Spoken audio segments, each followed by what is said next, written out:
وہ جوان جو ہی پروان چڑھا ان فوان شباب آیا تو اس کی پیشانی سجدے کے تقدس سے مالا مال ہو گئی، اس کی آنکھوں میں حیا اور شرم کے پہرے آ گئے، اس کے خیالوں میں پاکیزگی آ گئی، اس کی زندگی کے شب و روز نیکی کے ماحول میں بسر ہونے لگے، اس کی راتیں ذکر الہی میں، تلاوت کلام مجید میں اور دن یاد الہی میں روزے سے گزرنے لگے۔ وہ جوان جس کی جوانی اللہ کی عبادت میں گزری، کیونکہ جوانی اگر عبادت میں گزر گئی تو بڑھاپا تو پر نور ہے ہی ہے۔ سب سے مشکل مرحلہ زندگی کا جوانی کا ہے۔ شیطان زیادہ ورغلاتا ہے کسی شخص کو جب وہ جوانی کے مرحلوں سے گزر رہا ہوتا ہے۔ تو جس کی جوانی خیریت کے ساتھ گزر گئی اور اس نے اپنی جوانی کے تقدس کو محفوظ رکھ کے منزل تک پہنچا لیا، اپنی عصمت کے جوہر کی حفاظت کی، اپنی آبرو کو لٹنے نہیں دیا، اپنی آنکھوں کی شرم و حیا پر پہرے بٹھائے اور آنکھ کو برباد نہیں ہونے دیا اور اپنی زندگی کے تقدس کا پہرا دیا، تو جو جوان اپنی جوانی کو خیریت کے ساتھ گزار گیا۔ کسی نے کہا تھا نا، کتاب زیست کا ایک اور باب ختم ہوا، شباب ختم ہوا، ایک عذاب ختم ہوا۔ تو جوانی جس کی منزل تک پہنچ گئی خیریت کے ساتھ، عافیت کے سائے میں۔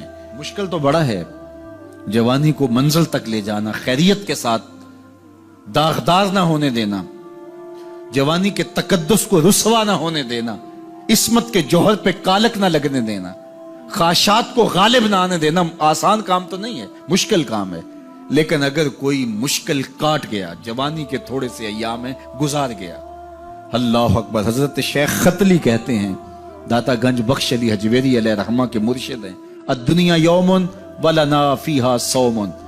وہ کہتے ہیں دنیا ایک دن ہے، ہم روزہ رکھ کے گزار رہے ہیں۔ تو روزہ رکھ کے سارا دن گزر ہی جاتا ہے، دوپہر بھی آتی ہے گزر جاتی ہے، اور عصر کا وقت بھی آتا ہے گزر جاتا ہے، کھانے کا وقت بھی آتا ہے، چائے کا وقت بھی آتا ہے، سب کچھ ہوتا ہے لیکن گزر جاتا ہے، افطار تک بندہ پہنچ جاتا ہے۔ جس نے زندگی روزے کی طرح گزار دی، جس نے جوانی روزہ رکھ کے گزار دی، خواہشات کو بے قابو نہیں ہونے دیا، مشکل کام تھا لیکن اس نے مشکل کام کر دکھایا۔ اجر کتنا بڑا ہے، سنیے اللہ کے محبوب کی زبان سے سنیے۔ حضور نے ارشاد فرمایا جو سیدنا ابو ہریرہ کے ذریعے سے ہمارے تک پہنچا، فرمایا قیامت کے دن جب سورج کا رخ سیدھا ہوگا، زمین تانبے کی ہوگی، لوگ پسینے میں شرابور ہوں گے، کوئی ٹخنوں تک پسینے میں، کوئی گھٹنوں تک، کوئی کمر تک، کسی کو پسینے کی لگام دی جائے گی، اور وہ پسینہ ایسے نہیں ہوگا جس طرح یہ پسینہ ہے، اتنا گرم ہوگا۔ ابن رجب حنبلی کہتے ہیں اس پسینے کا ایک قطرہ اگر احد پہاڑ پہ ڈال دیا جائے تو وہ پگھل جائے، اتنا گرم ہوگا، بدبودار اتنا ہوگا، ایک قطرہ دنیا پہ ڈال دیا جائے، انسان کیا جانوروں کے دماغ بھی پھٹ جائیں، اس پسینے میں لوگ شرابور ہوں گے۔ لیکن جس نے اپنی جوانی کو عافیت سے گزارا ہوگا، کل قیامت کے دن جب کوئی سایہ نہیں ہوگا، اللہ اس جوان پر اپنے عرش کا ٹھنڈا سایہ عطا فرمائے۔ وہ شخص جس کو کسی عورت نے دعوت گناہ دی اور وہ صاحب منصب تھی، صاحب جمال تھی، اور اس نے یہ کہہ کے یہ خواہش، یہ آرزو مسترد کر دی، انی خاف اللہ۔ اسی طرح کوئی عورت ہے تو اس نے اپنے تقدس کی حفاظت کی، اپنی آبرو پہ پہرا دیا اور کسی پیشکش کو ٹھکرا دیا، تو فرمایا قیامت کے دن جب کوئی سایہ نہیں ہوگا، اللہ اسے بھی اپنے عرش کا ٹھنڈا سایہ دے گا۔ کیسا سخت دن ہوگا، اور وہ کس اعزاز میں ہوگا، کس تکریم میں ہوگا۔ یہ تو 4 دن 10-20 سال ہیں، اور وہ 50,000 سال کا ایک دن۔ پھر اس کو اللہ کا شکر ادا کرنا ہوگا کہ اللہ تو نے کتنا کرم کیا میرے اوپر کہ میری جوانی خیریت اور عافیت سے گزری، اور آج اس کا تو کتنا بہتر صلہ مجھ کو دے رہا۔ انسان جب کوئی اچھی بات سنتا ہے تو انسان کی فطرت ہے کہ وہ آگے منتقل کرتا ہے۔ آج کل وہ شیئر کر دیتے ہیں نا، جو بات آئے تو آپ اس کو آگے بڑھاتے ہیں، دوستوں میں شیئر کر دیتے ہیں۔ تو یہ انسان کی فطرت سے افواہیں بھی اس لیے پھیلتی ہیں کہ جو بھی بات آپ سنتے ہیں فوری آپ کی کوشش ہوتی ہے کہ یہ سب سے پہلے دوستوں کو میں ہی بتاؤں۔ تو یہ انسانی فطرت ہے۔ تو جب افواہ اور ایسی چیز، کوئی غم کی خبر بھی ہو، کسی کی وفات کی خبر بھی ہو، تو اس وقت بھی انسان کی فطرت، سست سے سست آدمی بھی پھر جلدی جلدی فون کرتا ہے، آگے بڑھاتا ہے کہ فلاں سے ایک فوت ہو گیا۔ تو چونکہ یہ فطرت ہے، بات کو آگے بڑھانے کا شوق ہے انسان کے اندر رکھا ہے، اس سے چیزیں پھیلتی ہیں، اور پھر جو خیر کی خبر ہوگی یا خیر کی بات ہوگی تو اس کو تو آگے پھیلانے کا پھر ہمارا دین بھی ہمیں ترغیب دیتا ہے، جذبہ دلاتا ہے۔ تو حضرت ابو ہریرہ اس جذبے کے تحت جو سنتے تھے پھر آگے منتقل کرتے۔ اب حضور کی بارگاہ سے اٹھ کے جاتے تو سب سے پہلے گھر جاتے اور سب سے پہلے اپنی ماں کو سناتے، اور ماں تھی کافرہ، وہ سننے کی بجائے، خوش ہونے کی بجائے سن کے وہ الٹا ناراض ہوتی اور کوئی نہ کوئی ایسی بات کر دیتی۔ سید ابو ہریرہ سے گوارا نہ ہوتا، ایک دن انہوں نے کوئی ایسی بات کر دی کہ حضرت سیدنا ابو ہریرہ رضی اللہ تعالیٰ عنہ نے فیصلہ کر لیا کہ آج ماں کو چھوڑ دینا ہے، کیونکہ میں یہ گوارا نہیں کرتا کہ میرے آقا کے بارے میں کوئی ایسا جملہ کوئی بولے۔ اور تھی گھر میں ماں ہی، بھائی بھی کوئی نہیں تھا، بہن بھی کوئی نہیں تھی، باپ بھی فوت ہو گئے تھے، شادی بھی نہیں ہوئی تھی، تو ماں ہی ماں گھر میں، اور ماں اور بیٹا اکٹھے رہتے ہو تو پھر محبت بھی مثالی ہوتی ہے۔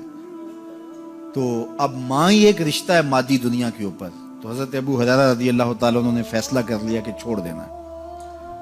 چھوڑ کے گھر سے نکلے، لیکن دل ڈوب رہا ہے کہ ایک ہی تو رشتہ تھا، وہ بھی گیا۔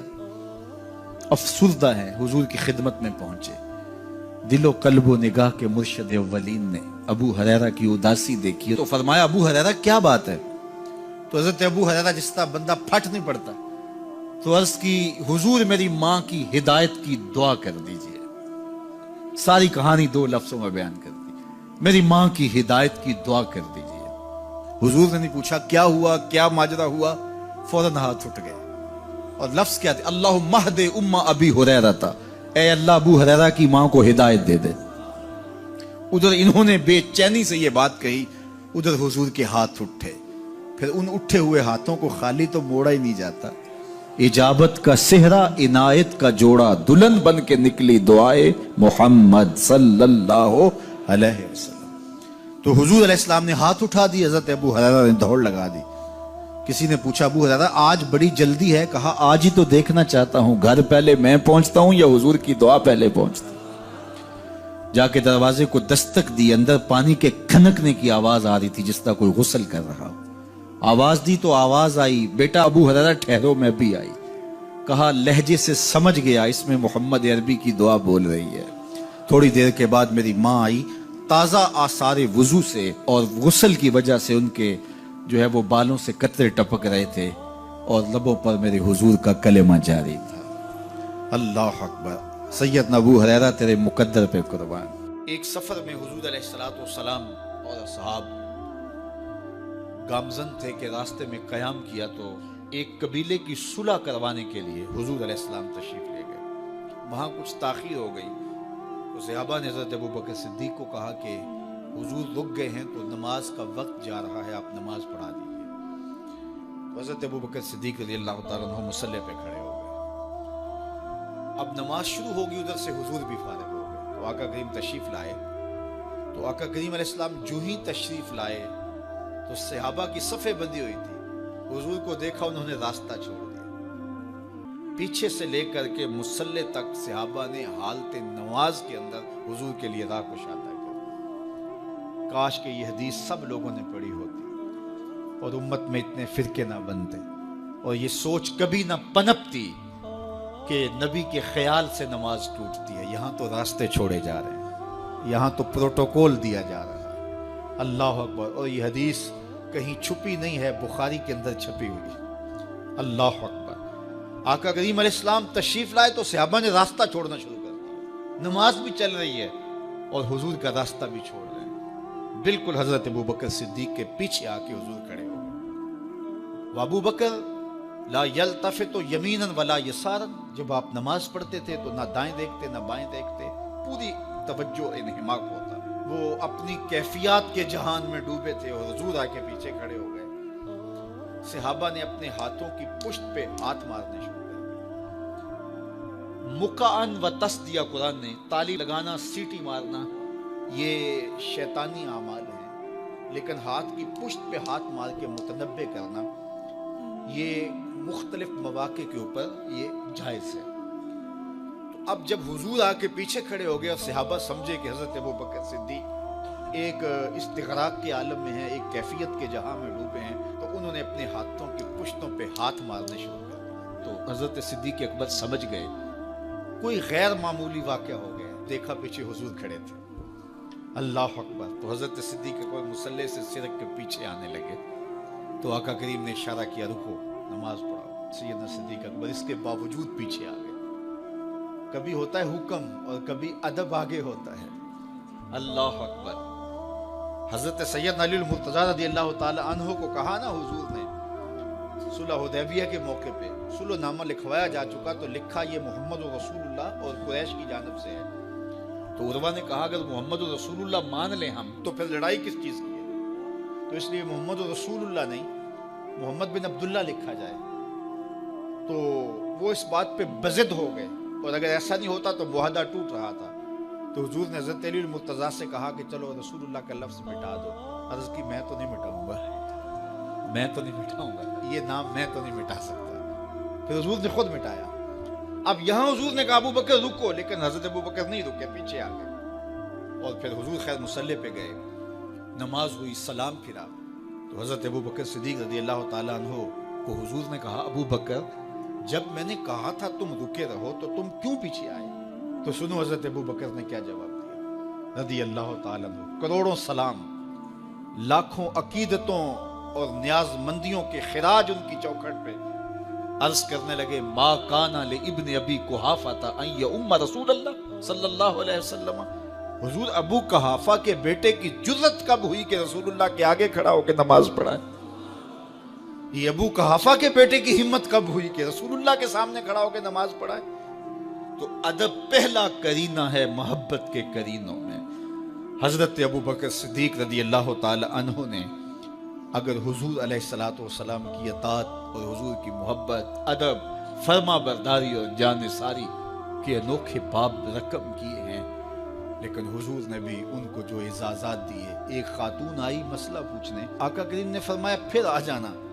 اس نے کہا پھر آؤں اور آپ نہ ملیں؟ تو کہا میں نہ ملوں ابو بکر تو ملیں گے نا، اللہ اکبر۔ تو اپنے بعد اشارہ دے دیا ان کی طرف کہ میرے بعد میرا نائب ابو بکر ہے، اللہ اکبر۔ عزتوں کی مسند اور عزتوں کی معراج اور عزتوں کے مقام پہ سیدنا صدیق اکبر رضی اللہ تعالی عنہ کو بٹھایا۔ میرے والد گرامی رحمت اللہ تعالی علیہ نے پوری زندگی میں کوئی ایک تقریر بھی ایسی نہیں کی جس میں یہ اشعار نہ پڑے ہوں۔ جب وہ خطبہ پڑھتے تھے تو خطبہ پڑھنے کے بعد یہ اشعار پڑھا کرتے تھے، جس میں اس کی کیفیت ہے کہ جو حضور کے شہر میں جانے کے لیے تڑپتا ہے۔ ز مہجوری برآمد جان عالم، ز مہجوری برآمد جان عالم، تراحم یا نبی اللہ تراحم۔ کہ عرض کی جا رہی حضور آپ کی جدائی میں پورے جہان کی جان نکل رہی۔ ز مہجوری برآمد جان عالم، تراحم یا نبی اللہ تراحم، نہ آخر رحمت للعالمین، ز محرومہ چرا فارغ نشین، بروں سر از برد یمانی، کہ روئے تست صبح زندگانی۔